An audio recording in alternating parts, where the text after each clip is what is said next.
And it was such a good point I made. You actually quoted me 3 seconds later that championship teams do not lose these games. Well, that's absolutely true, and I still stand by it. So now they're going to have to overcorrect.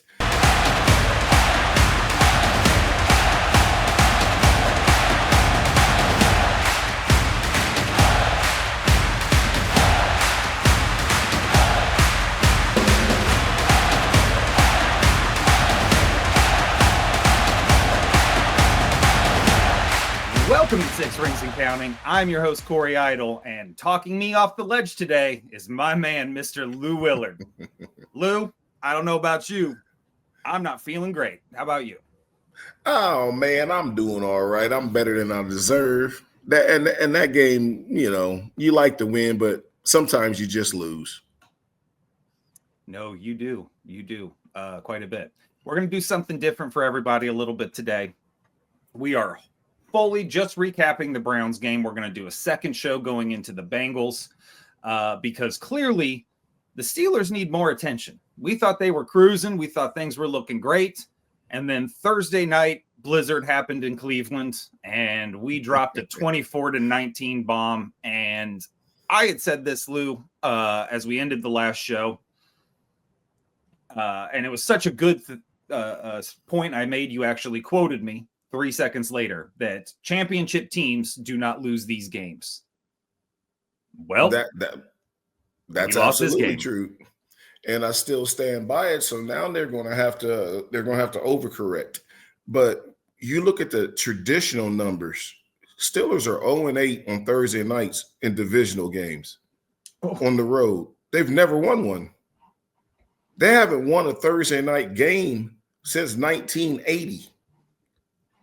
Oh, that is crazy. It's 44 years, man. They just don't play well on short weeks. And what concerns me about this game has nothing to do with the short week. Mm-hmm. As you and I talked a little bit before we actually started recording, is the fact that this is the second game-winning drive that the defense has given up after dominating a team the entire game. You'll recap it for the fans, but once you recap the stats, you'll see this was the biggest time of possession discrepancy that we've had all year. We won the turnovers, everything, and yet and still you lost. So sometimes you do just lose, and I think the reason they lost this game, as my wife will attest to, as I was yelling at the TV, why don't we just play now? Before the snow comes. Yeah. We didn't open anything up until it was too late. And then you put your defense out there again to do what I always tell y'all Pittsburgh does. Stick that defense out there and you putting them out there too much. Now it's all on them. They needed one stop. They didn't get it, but they've been getting them all game, but they didn't get this one. Same thing happened against Dallas. And now you sit here. I said we doing all this bitching and complaining about an 8-3 football team that's in first place. But that's Pittsburgh. That's the standard. You expect to be better than that. They're 8-3. This should be a 10-1 team. They should have beat Dallas. They should have beat Cleveland. Indianapolis, we should have got blown out. That game just showed you what the team is made of and how the coaching staff is actually very good, because we were down 17-0, came back and could have won, not should have won, didn't deserve to win. But you were right back in the game. Pittsburgh rarely ever gets blown out. And I know somebody going, last year, Texans beat you 30-6. I know, I watched it. I said rarely ever gets blown out. But I'm not concerned about the loss unless you lose again to the Bengals. And now there's a cause for concern because they're going to get into the playoffs. This whole Mike Tomlin, no losing seasons, that's not going to happen. Obviously, they're going to win one more. They're going to win one more game. That'll give you 9, so he's not going to have a losing season. Man, they will beat the Browns by 20 points the next time they play them. I would hope so. But I also thought they should do that this time. Here's my issue before we get into the stats. This is multiple games. Our first 2 divisional games with our quarterback, who has looked very good. He's looked smooth. He's hitting guys. And yes, he still is 248 passing yards for us. He did not play a poor game in the stats. But this is 2 games in a row. And now I'm going to quote you, where Russ has not understood the assignment. And that is a massive issue for me. Because he's not losing he didn't lose to the Chiefs in the regular season. He didn't lose to the Eagles in the regular season. That's fine. You're losing divisional games. You lost a divisional game. Didn't play well in the other one. You did not play well in the other one, and you got lucky. You got the best kicker in the NFL. I don't care that he missed his second field goal this week. He's the best kicker in the NFL this year, period. So if you didn't have Boswell, dude, Russ is so aggravating to me. I can't even begin to explain it. But we knew what we were getting. I'm sitting here yelling. Right. I'm yelling, Russ, throw the ball. Look, like slow motion. Throw the ball. He when I say he doesn't understand the assignment, the good thing about it is he gets another crack at both teams. See, because Cincinnati will not be it's going to be a good game. Don't get it twisted. Mm-hmm. But their defense is not the Ravens. I told y'all the Ravens defense was only that bad because teams got to throw on them all the time because they're behind. Mm-hmm. Pittsburgh wasn't behind. So you saw Baltimore's defense. They get to actually play. The Browns are going to be the Browns. They're going to step up at home at night on a short week. The home team usually does. Cincinnati's not going to be that physical. So I look for him to perform better against Cincinnati. But the good thing is he gets to see the Ravens and the Browns again. And Pittsburgh will beat this team by 20 points the next time they play them. I have no doubt about it. But the thing is, you let one go when you were in position to win it. You dominated the game. You dominated everything except you wouldn't score touchdowns. And that has been a recurring issue. I mean, and we'll talk after you go over the stats, but typically you look at stuff like when they called the PI on Pittsburgh early on Joey Porter. Mm-hmm. You know, my wife and I down here watching. She said, that's a bad call. I said, let's just see how they call the game. And then, no, it should have been pass interference. I'm sorry. It should have been offensive pass interference. I said, let's just see how they call it. Then the next time out, Joey Porter just mugs the dude, pushes him off, catches the ball. I said, okay, they're just going to let him play. They ain't calling it. So, okay, that's fair. But you got to put them away early. They're a bad team. Yep. You got your dog too. Yeah. Everybody's mad at that house. Hold on. Time out. Stop. I'm back. I think you were yelling at Arthur Smith. Let's break down these stats right quick. Yeah. Yep. Let's break these down real quick just to really put an exclamation point on everything Lou's been talking about here. Total yards for us, 368 compared to 304. Passing yards, 248 to 219. Rushing yards, 120 to 85. Yards per play. 85. Yep. Yards per play, exactly the same, 5.5. That's the only thing they kept even close to us. First down, 17 apiece. Third down efficiency, we did about what we've been doing, 7 of 16. That's basically 50%. The Browns were 1 for 10. Fourth down efficiency, we were 1 for 3. The Browns were 4 for 4. Total plays. Did 2 of those come on the last drive of the game? Yes, they did. The Browns' last drive of the game, I should say. Yep. Sacks allowed, 4. They allowed 1. Punts, they punted 3 times. We allowed 1. Penalties, we had 6 for 39. 6 penalties is a lot, but 39 yards is relatively harmless. The Browns had 8 for 48. Fumbles lost. The Browns lost 2. We lost 1. Interceptions thrown. The Browns threw 1. We had 0. Time of possession. Here's what Lou was talking about. 35:02 to 24:58. There is not a stat in there that indicates we lost that game. That's why I say it's a 20-point game the next time we play them. They have our full attention. You know, it's like totally different show, but it's like I was telling everybody yesterday, Ohio State would beat Indiana by 20 points because Indiana has our full attention. I was wrong. They beat them by 23. This is a 20-point game because they now have our attention. And who the hell knows what Jim Jones is talking about? I'm sorry, Jameis Winston.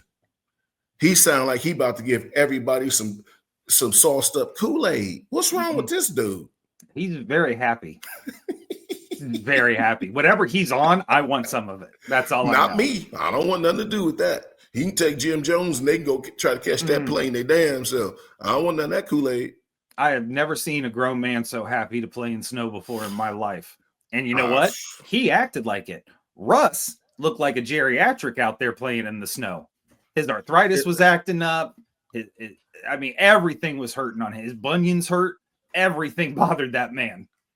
It is, I'm telling you, and I know I'm a broken record, but welcome to the AFC North, man. Mm-hmm. This is not the NFC West. I know everybody thinks the 49ers and Seahawks game is a rival because it is. The Cardinals Seahawks today will be a really good game. Mm-hmm. Watch the physicality of the game. It will not match what you saw the last 2 weeks with Pittsburgh and the Ravens and Pittsburgh and the Browns. It's not going to be that physical. It'll be a high school. It'll be a very entertaining football game, though, because they are competitive. But this is something different. Yep. You got to be a dog to play in the North. I mean, and Russ got to get some dog in him for these games. Got to get it back. Put it like this. Like, as much as I'm worried about Russ in these division games, you know where I'm not worried about him at? Once we get to the playoffs, unless we bump into the Ravens again. I'm not worried about him against Kansas City or Buffalo or the Chargers because they're not the rival games. It's going to be physical because Pittsburgh makes it physical, but the other team don't have that hatred for you like the Browns and the Ravens do. I'm not even sure the Bengals hate Pittsburgh. They call them the Queen City for a reason. I think they just kind of happy to be in the league and just try to outscore everybody.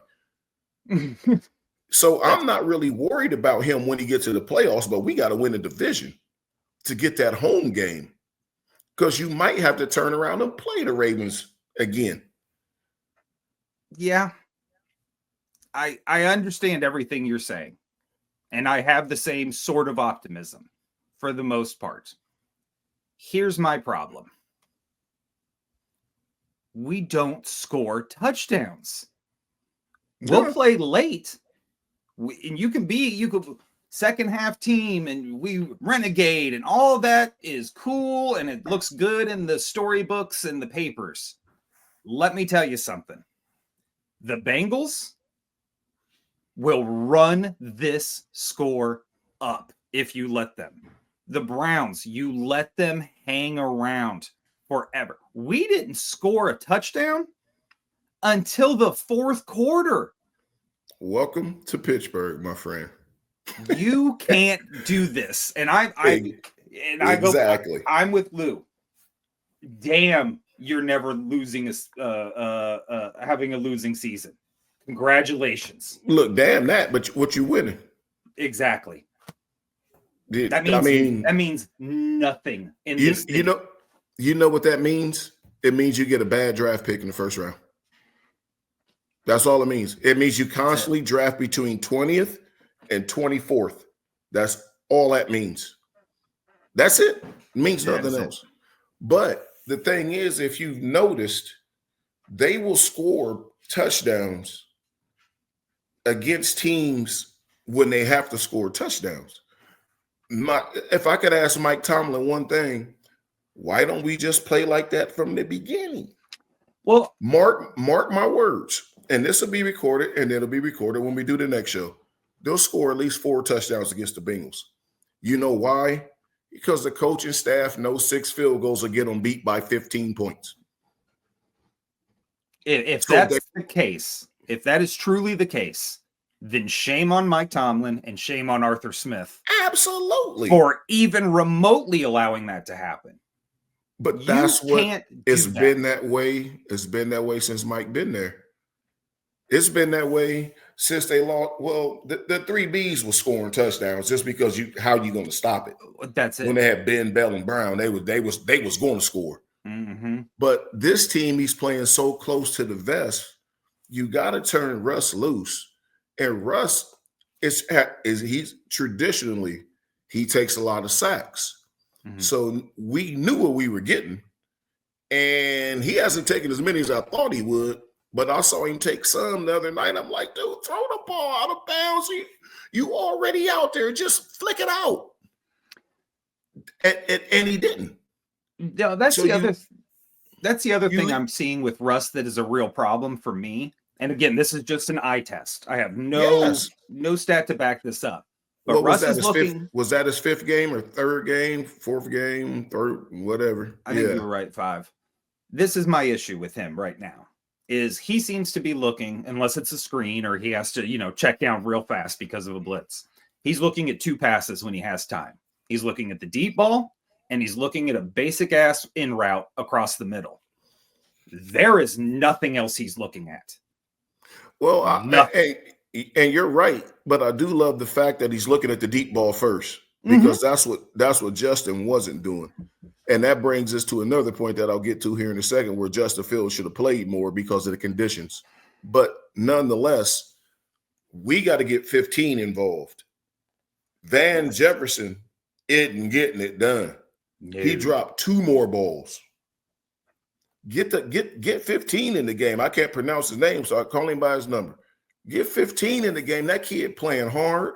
He's blocking hard. He's staying in the game. He's creating opportunities.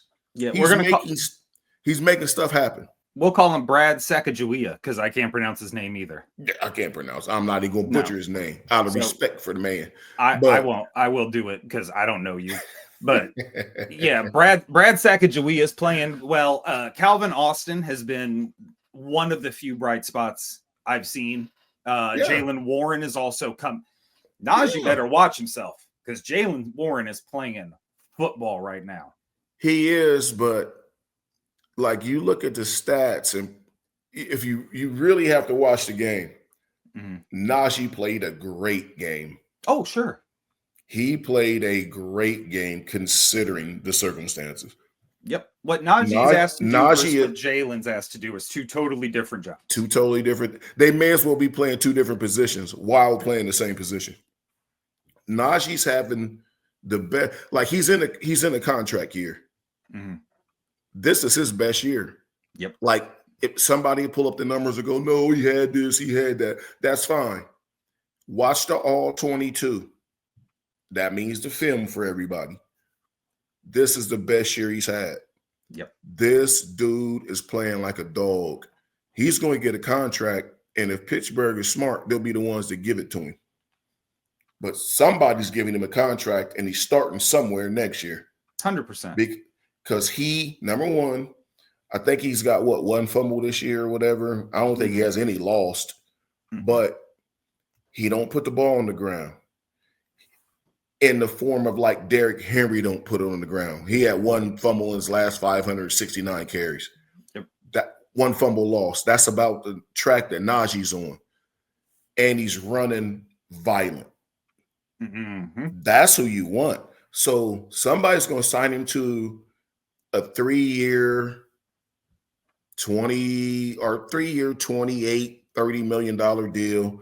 Maybe even 3 years, $36 million.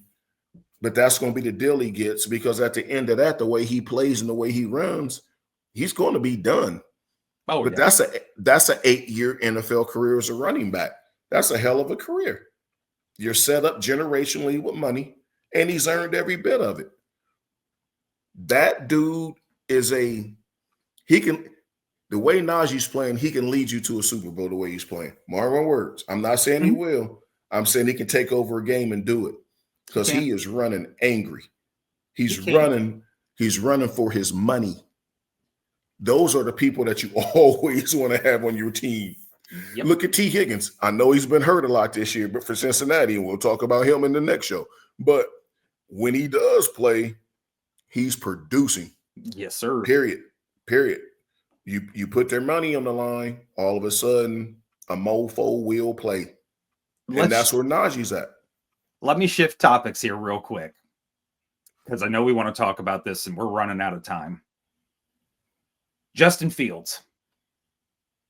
We said we'd see packages. We'd said, against the Ravens, against the Browns, he was in a little bit. I am thoroughly unimpressed about how they are deciding to use Justin. Comments? Plenty. I agree. First off, I agree. Second off, I've been a Steelers fan for since I was 3. Mm-hmm. So that's 48 years. About 103 years. And I've seen every play of every game Mike Tomlin has coached. I've seen all the interviews. I know exactly what they're doing. They have the package. They know they're going to the playoffs. They're not putting everything out there for people to see. What they're doing is giving people enough to have to spend time to practice against. Now, the fact that once they clinch the playoff spot, you might not see him again. Right. Until the week before the playoff game, you might see 6 or 7 plays with him, 6, 7 different plays. Because now the other team has to practice against it. You only get, because the NFL has changed the rules. There's no unlimited practice times. You only get so much time to practice. These guys are going to their kids' plays at 6 o'clock in the evening and attending parent-teacher conferences because they're home. Now, the tape you study and time you put in at home by yourself is your professionalism. So I'm sure all guys do it, but you're not doing it as a group. Listen up, Russ. You're not, unless I'm sure they're doing Zooms and everything as a group, or they're meeting at the quarterback's house as a group. They're doing that stuff, but they're not doing it at the facility. So it's different. So Pittsburgh is putting just enough out there. But I feel like just to secure the victory, as Mike Tomlin would say, to secure victory in stadium, as he likes to say, is you should have stuck the young man out there and let him play the fourth quarter in that game. Yeah. I know that exposes your packages, but if your OC is as good as you said he is, he can draw up more plays, more packages. So that was a big disappointment for me. Because, I was telling my wife, I'm like, why is this kid, and I call him, I'm 51, they all kids to me. Why is this kid not in the game? Why is this kid not in the game to kill this clock and in this damn football game? Well, that's it. You didn't even need to necessarily pull any trickeration with putting Justin in. Just let him play quarterback, because his running ability and his maneuverability in those weather conditions were an X factor that Russ can no longer provide. He can't. If he can, I have not seen he's it. aged. No, he's aged out of that. He can't do that, and that's not a knock against him, because he used to be able to do it. But used to be's don't make honey, and they could have stuck Fields in. And I'll tell you simply, they could have just stuck him in and ran the option and killed the game. Stuck him in and I'm talking the simple Nebraska, Oklahoma, not the wishbone, but just snap it, run the option. Yep, it's called the option. I don't give a damn. It's the RPO. Man, get rid of the initials. It's called the option, man. You running the option. That's it. You got the option to give it to him or keep it. That's the option. And Justin has played in these blizzard conditions and would have been able to acclimate to them very quickly. But if you look at the numbers, Russ didn't play a bad game. This game, as I stated on my Facebook, or I think I got an Instagram or something, I don't know. But the game was lost in the first half because of the coaches. They were too busy coaching not to lose. And if we just we stay around, we'll beat them. They'll brown it up. And damn it, if they didn't brown it up, and Pittsburgh gave up the drive at the end of the game. Yep. Because the Browns turned the ball over and all that other stuff. Pittsburgh take the lead. Yeah. The Brown, But you can quit see coaching like that. we can clown Jameis all we want, but you can see the difference in the teams based on how the quarterback's body language was. Justin was hyped. He got his team hyped before the game. There's video of him out there singing jingle bells to his guys and shit, having fun. Russ is sitting over there texting Sierra. Hey, what's for dinner tonight, boo? Selling Bitcoin. Got to quit playing, man. These divisional games. But you put it best. This isn't. This isn't my the thing NFC. Is though, I have faith. I like the way Russ has looked. You know, he squeezes the ball too much for me, but he always had. But look, I'm a guy that's been there forever, so I've seen Ben. Ben held. You think Russ held the ball? Go back and watch Roethlisberger. You want to see somebody hold the ball? So I'm used to seeing this, but I like the way Russ looked. I like the trajectory of this team. I'm not dismayed. It'd have been nice to win that one though, because I think the Chargers will beat the Ravens, so we could have win it by like, what is that, 2.5 or 3 games? Two and a half, yeah, 2.5. Yeah, something like that.